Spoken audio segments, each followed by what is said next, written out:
It's time for the Charlotte FC podcast.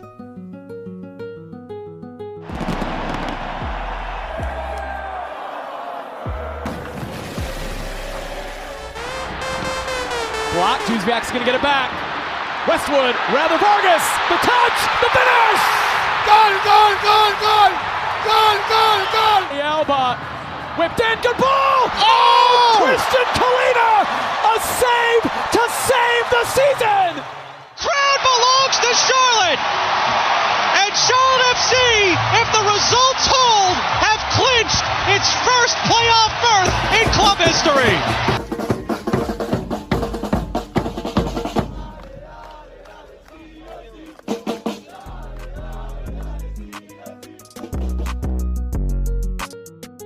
I'm so excited to have the folks here from Atrium Health on today's show. We're going to take a sneak peek and a look behind the scenes at what goes on at the stadium, Bank of America Stadium, because as you know, it's a small city when we all convene there for a Charlotte FC match and other things that happen there, concerts and football games. And so we'll talk to Dr. Doug Swanson, as well as we'll have Pam Black on, who's the care manager for Charlotte FC players and their families. So we'll learn a little bit about what she does in that capacity when new players come to town and how she helps and kind of coordinates things to make sure that they are set and ready to go as far as medical care for themselves personally and family needs.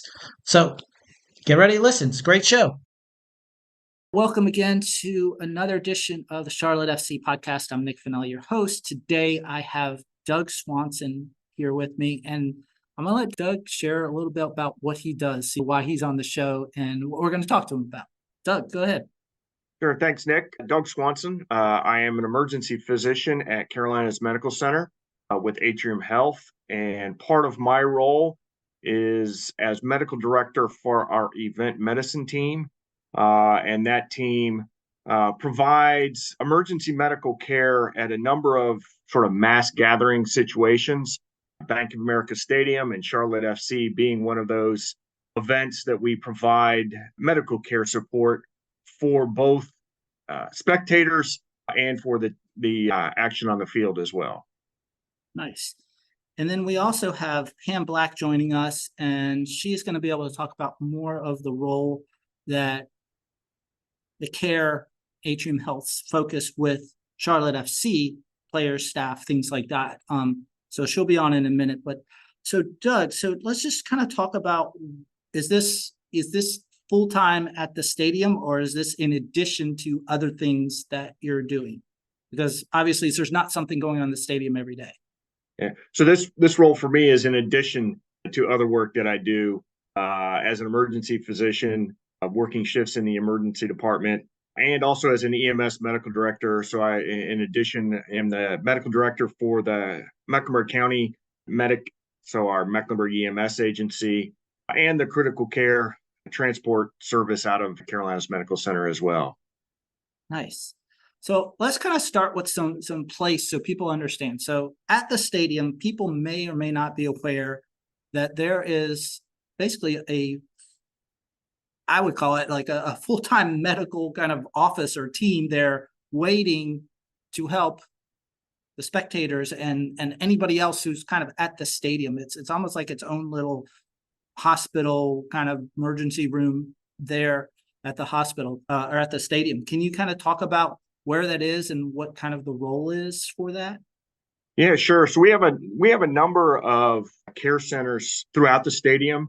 There is one down in the basement, which handles any of the field level incidences. And then we have two on the 100 level, one on each side of the stadium, one on the 300 level, and then two additional care centers up on the 500 level.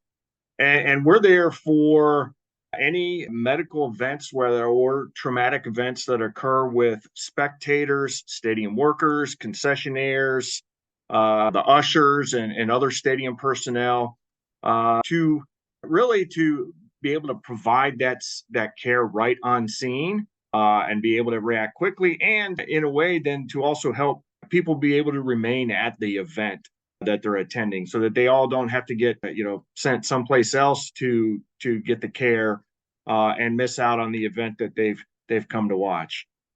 So what are some of the things that spectators would use basically this service for? Oh, we see a little bit of everything. So anything from minor trauma with abrasions and minor laceration, slip and falls, to respiratory difficulty and concerns of chest pain, and just about everything you would believe you'd see in an emergency department. We may see some form of that in the care centers at the stadium as well. So how many people are staffed for this? Because like you said, you kind of lead this, but how are you staffed, and how do those people come to work there? Yeah, sure. So we have, it depends on what portion of the stadium is being used in the event, but we'll have at least 2 providers in each of those care centers, with a nurse and a combination of, it may be 2 nurses, nurse and a paramedic, nurse and an EMT. So they're in each of those 5 care centers. Then we also have roving teams with backpacks on foot that can respond out into the stadium or into the suites at any time. And those are a combination of EMTs and paramedics. And then we have a couple mobile carts as well to help facilitate movement of somebody, whether it be from their seat in the out in the bowl to one of the care centers, or whatever other needs we may have. And then in addition to the EMTs, paramedics, and nurses, we'll also have anywhere from 2 to 4, sometimes 5 physicians that will be on site to help provide that care as well. And I'm guessing, just like in any situation, if the facility does not have something to take care of the needs, there's ready on the spot being able to go directly to hospital. Yeah, there certainly are limits as to what we can do in one of our care centers. Like I said, we try to be able to provide a pretty robust amount of care so that we can keep people at the stadium. But there clearly are limits. And when that occurs, we work with the EMS system to get patients transported from the stadium to one of the local hospitals. Is there something that you see or the care facilities see more of than anything at a typical match? Well, a lot of it depends on the weather. Certainly during the summer matches, we see more heat-related illness, as you can imagine. When Right. it's mid-90s in the sun, especially on those afternoon matches, we tend to see, again, just that the heat-related syncope or other heat-related illnesses. At any given time, we'll see a lot of minor trauma. Again, whether that's trip, falls, little minor abrasions, lacerations. Certainly at times, the amount of alcohol intake that some of the spectators indulge in plays a role, and just because they're at more risk for some of those trip and fall type events. But we'll see a combination of everything on most days. Wow, that's a lot to be just waiting for. It's like you can't prepare. You don't know they're coming, so it's like you got to be ready for everything. So what do you do to kind of prepare for those situations? Do you have teams that work together and know each other, or is everybody kind of staffed like, oh, they're working this match, but next week you might have a totally different team in that area? Yeah, no, it's a pretty focal team. We have a bigger group that we pull from, but it's a pretty tight-knit group of folks that participate in the team. All of the EMTs and paramedics are working as an EMT or paramedic in an EMS system or one of our emergency departments. All the nurses are actively engaged in emergency care in one of our hospital emergency departments. And so they're always engaged in care. We pull them together. They all have the expertise and the knowledge to help provide this emergency type care out in the field. Everybody works off a set of standing protocols that we have for the whole team, so that we're all essentially working on that same sheet of music. Cool. And as far as your preparation, since you said it is a kind of a core team, how do you prepare for ahead of the match? Because obviously you have to have supplies there. The room has to be ready, or the rooms, the areas for the care have to be ready. You have privacy issues that you have to be concerned about. You have, how how do they actually receive these services? Can anybody come in, or do they have to show insurance or anything like that? How does that work? Sure. So we have a sort of a smaller logistical team as part of our members, some of the EMTs and paramedics that work to ensure just that all of the care centers are appropriately stocked and have all the equipment available for them before each match, that all of our response bags are stocked and ready to go before each match. As far as who can come, it's everybody. There is no type of charge for the services that we provide there. We're not asking for insurance cards or anything like that. And we'll get calls from a number of reasons. Patients will walk up to the care centers themselves. A lot of times we'll get called by one of the Bank of America staff or one of the best employee staffs. They all have call buttons that can sort of alert us to a call in a particular section of the stadium. And we have a dedicated communications person up in the press box level that can sit with other emergency response staff, whether it's Charlotte Fire or CMPD, and sort of coordinate where they can see the whole stadium through where they're at and be able to help get us directed to anywhere that we're needed. So it sounds like there could be almost chatter the entire time when the gates open to fans coming in to the end of the game about what's going on logistically, moving things around, having people report to certain areas. This is what's happening. Is that kind of what goes on behind the scenes? At times it can be that way. Just like anything, you can't really predict what the volume is going to be any particular game, although we do anticipate higher volume in those hotter months. But at any given time, we may be having teams running all over the stadium making responses, or we just may have teams in a ready position because they're not necessarily needed at this point in time, but they're always prepared to respond. Right. Now, how do you deal with multiple language speakers? Especially at Charlotte FC games, you have a more multicultural group there, lots of different language speakers, maybe not even their first language. How are you all prepared for that and caring for them? Yeah, so we do bring Spanish language translators to the Charlotte FC games. That's far and away the largest language population that we'll see outside of English. So we will bring them right on site, and we have radio communications with them in the same way, so that they'll be able to respond anywhere that we need language services at. And I'm guessing, of course, if your RNAs and nurses and anybody who's doing care is able to be bilingual or speak the language, that's even greater for you guys to have that person on your staff. Sure. Now, how does your coverage and what you do differ for like a Panthers game and concerts? How is it kind of shaped differently? Yeah, well, it's really very similar. Same care center, same deployment, same roving groups, et cetera. The only thing that really changes is, how much of the interior of the bowl is being utilized. If a Charlotte FC match is simply using the lower bowl, then obviously the upper deck is not covered. But at times when we've had the big matches and the lower bowl and both bowls are being utilized, we'll have the same full coverage at both the Charlotte FC as we would the Panthers. With the concerts, the only thing that they really add is now we have a whole bunch of patrons down on the field level as well, where typically at a football or a soccer match, we don't have 8,000 to 10,000 people down on the floor itself. So that bottom level care center is probably used a lot more during those situations. Yeah, most definitely. Yes. And then we add obviously more treatment teams to be able to respond out onto the field level for those concerts. Now, are there different situations, emergency situations or trauma situations that you have to triage in those, or is it very similar? It's just maybe just more people.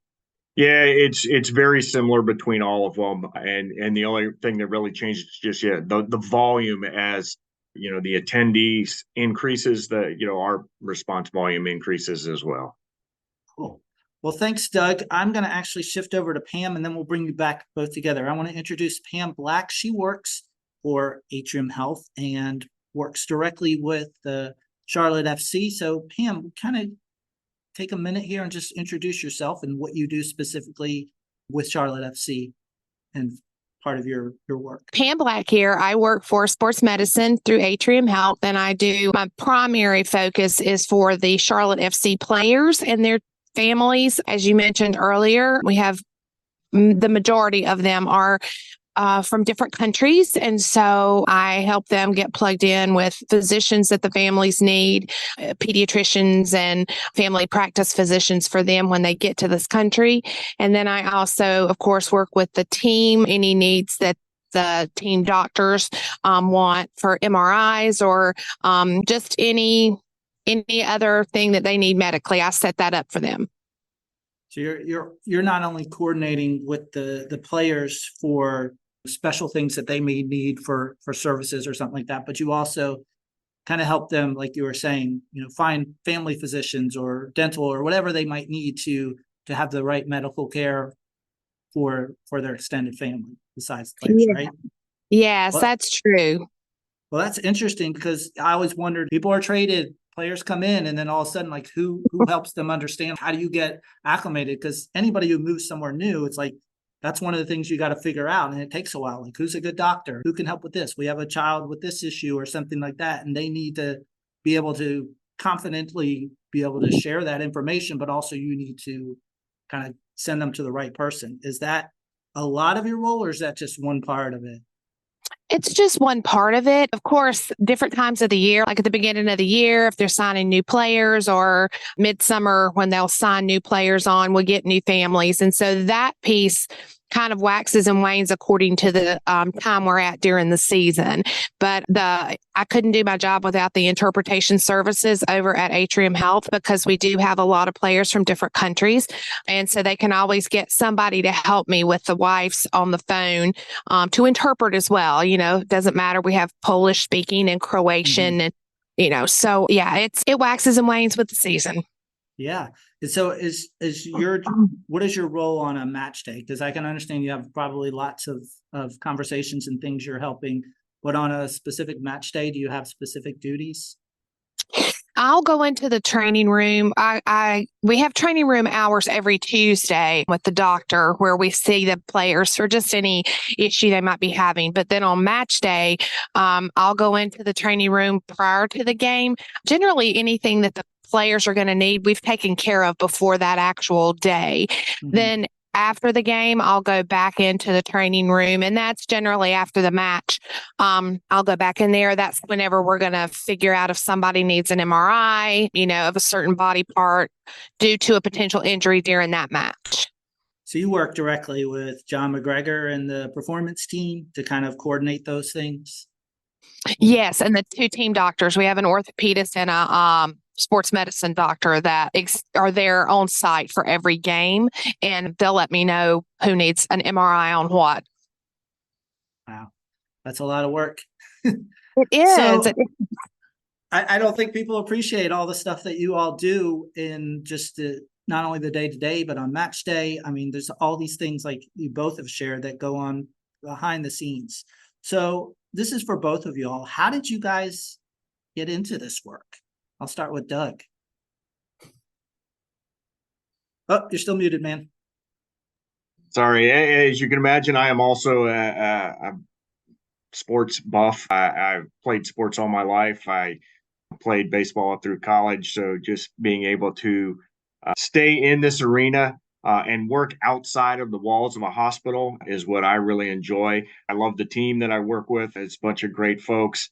And again, I get to spend some time around some great soccer, some great football, pull in a concert here or there as the year goes by. But I really, and with my background a lot in EMS and just providing pre-hospital care, that's what really gravitated me towards this role. Nice. Pam, what about you? How did you get into this? Well, I've been in critical care nursing and transport nursing for well over 35 years.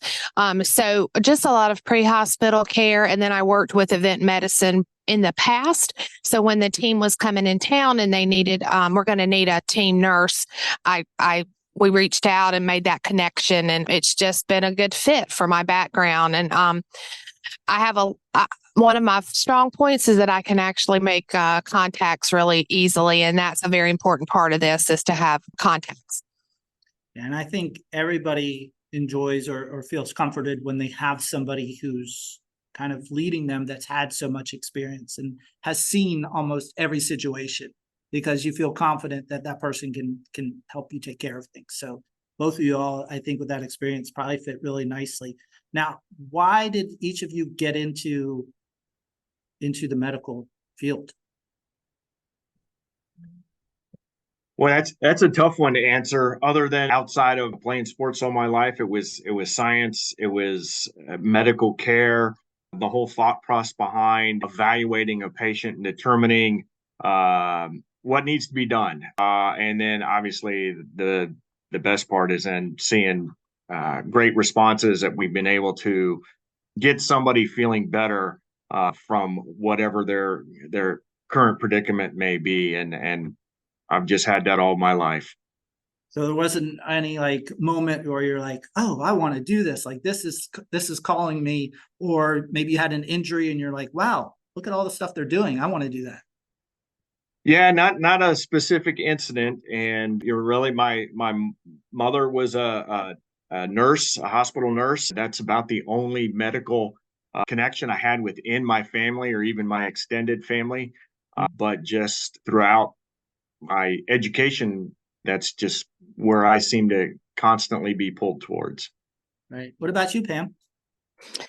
I guess it is kind of a hard question to answer, but I was interested in medicine back as a kid in probably junior high and high school. And then I guess one incident that just pushed me over the edge, and I was like, that's what I want to do, was when I was in high school, Medic used to have, and I think they still have, an Explorer program. And I was part of that. And we were working the Charlotte Marathon. This would have been back in the late 70s. And a runner crossed the finish line and dropped and had a cardiac arrest. And they resuscitated him, got a pulse back, and rushed him off to the hospital. And watching them do that, I was like, yeah, that's what I want to do. That I want to affect life that way. So that was my one event that pushed me over the edge. Wow. All right. We'll reverse it for his next couple of questions. Pam, what's the hardest part about your current job?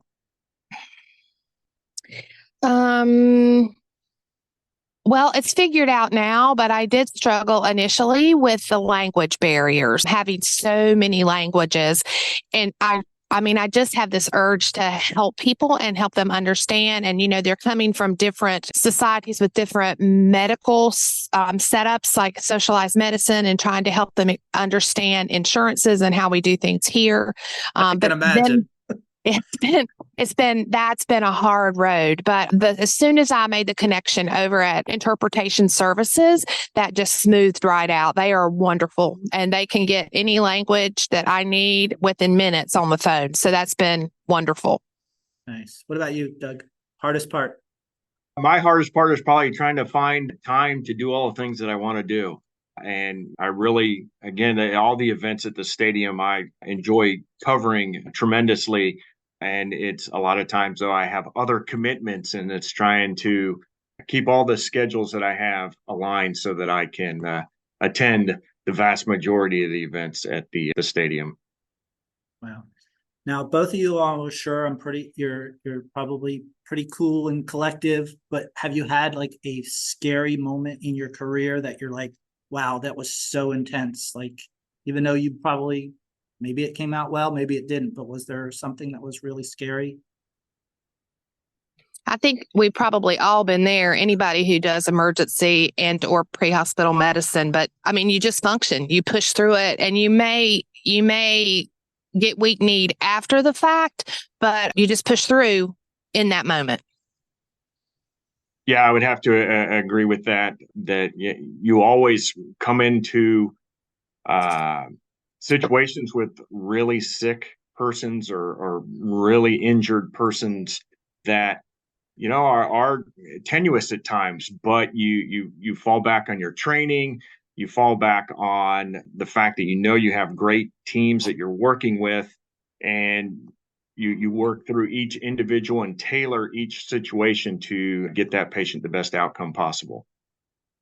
That's cool. I think it's amazing what y'all do, especially on services where you don't know as much. You don't have a history of the patient or whoever you're caring for. And so you have to make a lot of quick determinations and read and understand right away. And even Pam, with your stuff, you're coming with new players, families, and stuff like that. And you're trying to understand and gather as much information. So to me, that is an interesting part, but also like a vital part that you're able to do. So speaking about that and just how you're able to work, is there something on the opposite side as far as, is there a moment in your career that you could like play over and over that was really uplifting for you? Oh, sure. When you see patients that are in that really sick category, and meet up with them and a couple weeks later, and you see how well they're doing, that's what all makes it all worthwhile. We even had an event years ago at the stadium with a really sick patient who then a couple months later, I was asked to come up to one of the care centers, and it was the same patient now wanting just to say thanks.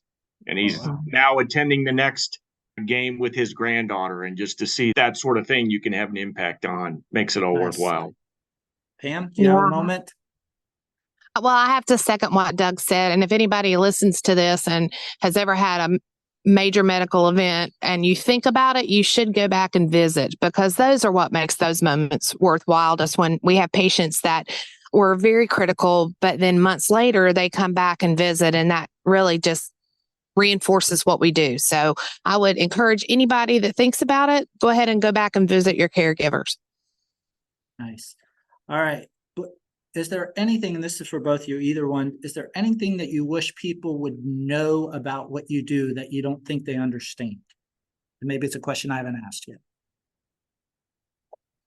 I would only say, sort of echo a comment you made, that a lot of times we're having to make a really quick decision in a small amount of time, with trying to gather as much information as we can in that small amount of time.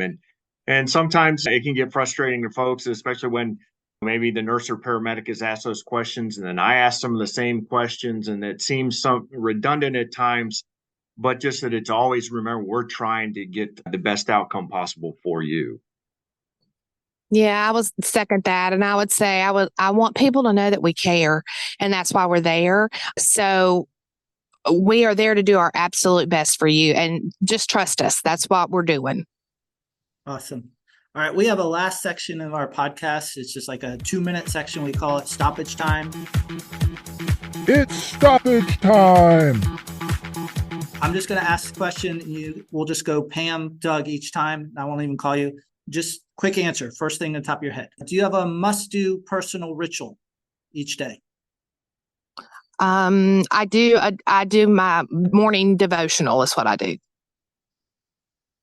I get up and jump on a Nordic bike for about a half an hour or so, and then head up to a barn to take care of several horses. Awesome. Favorite unplugged activity? Sewing. I love to sew. Any sport I can play outdoors. Okay. Do you have a go-to snack while at a match? Oh, I don't usually snack at the match. I'm sorry. I'm usually too busy watching it. For me, you get to watch. Doug probably doesn't get to watch. For me, at a stadium, it's a good stadium hot dog wherever I go at a stadium. All right. So design is in everywhere from physical things to ideas to functionality. What component of design impresses you more, interior or exterior? Exterior. I'll let her have the exterior, and I'll take the interior. And the flow and the movement in and around, and the space, especially for us, the space to work in a treatment room is vital to your success. All right. Do you find starting a project or finishing one more gratifying? Finishing. Yeah, I'm torn. I sort of like right there on both of them. I like really getting things kicked off, but clearly I'd have to say that nothing compares, I guess, to, boy, we knocked that one out. That one there's a big check mark we can place, and we've made a difference. Mm-hmm. Awesome. Are you guys Charlotte FC fans? Like, do you follow the team and know the players pretty well? I mean, no, Pam probably does. Hard to say. Yes, I know them all, everyone, and their children. Yes.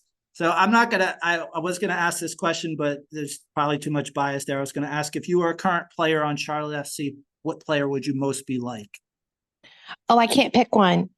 But what would you most, is there a personality that you're more like? I have to say maybe Ashley Westwood. Okay. Doug? Yeah, I don't know, again, if I could have a particular player, but it'd be somebody who's up front pushing the ball down the field. Awesome. Hey, thanks both of y'all for being on the podcast. I appreciate this. Thank you both for being on, and I'll follow up. Thank you for having us. Appreciate it. Yeah. Thank you. Bye. Thanks, Ashley. Bye now. Thanks, guys. What a great episode. I'm so glad we got them on. I want to give out a special thanks to Dr. Doug Swanson, who is the medical director for Mecklenburg EMS Agency, and of course with Atrium Health, an emergency medical physician who runs things down there at Bank of America Stadium for Atrium Health there. Of course, Pam Black for coming on, the registered nurse and care manager for Charlotte FC and their families. And then also special shout out to Ashley Brown, who's the senior manager of clinical communications at Atrium Health, for helping us get this together, as well as Jennifer Gardner, the assistant vice president of Atrium Health Musculoskeletal Institute Outreach and Sports Medicine and Event Medicine. So all of these people took some time to get this together so that we could bring you what's happening behind the scenes there at the stadium and to help you better understand what people are doing and the people involved. Thanks again for listening to the Charlotte FC podcast. Follow us on X and Instagram at CLTFC Podcast, as well as on our website, cltfcpodcast.com or charlottefcpodcast.com. Feel free to reach out to us in all other means and share questions, ideas, things that you want to have or want to know about beyond the scenes of what's going on with Charlotte FC and the people and the wonderful things that are happening around the community with it. So thanks again, and until next time.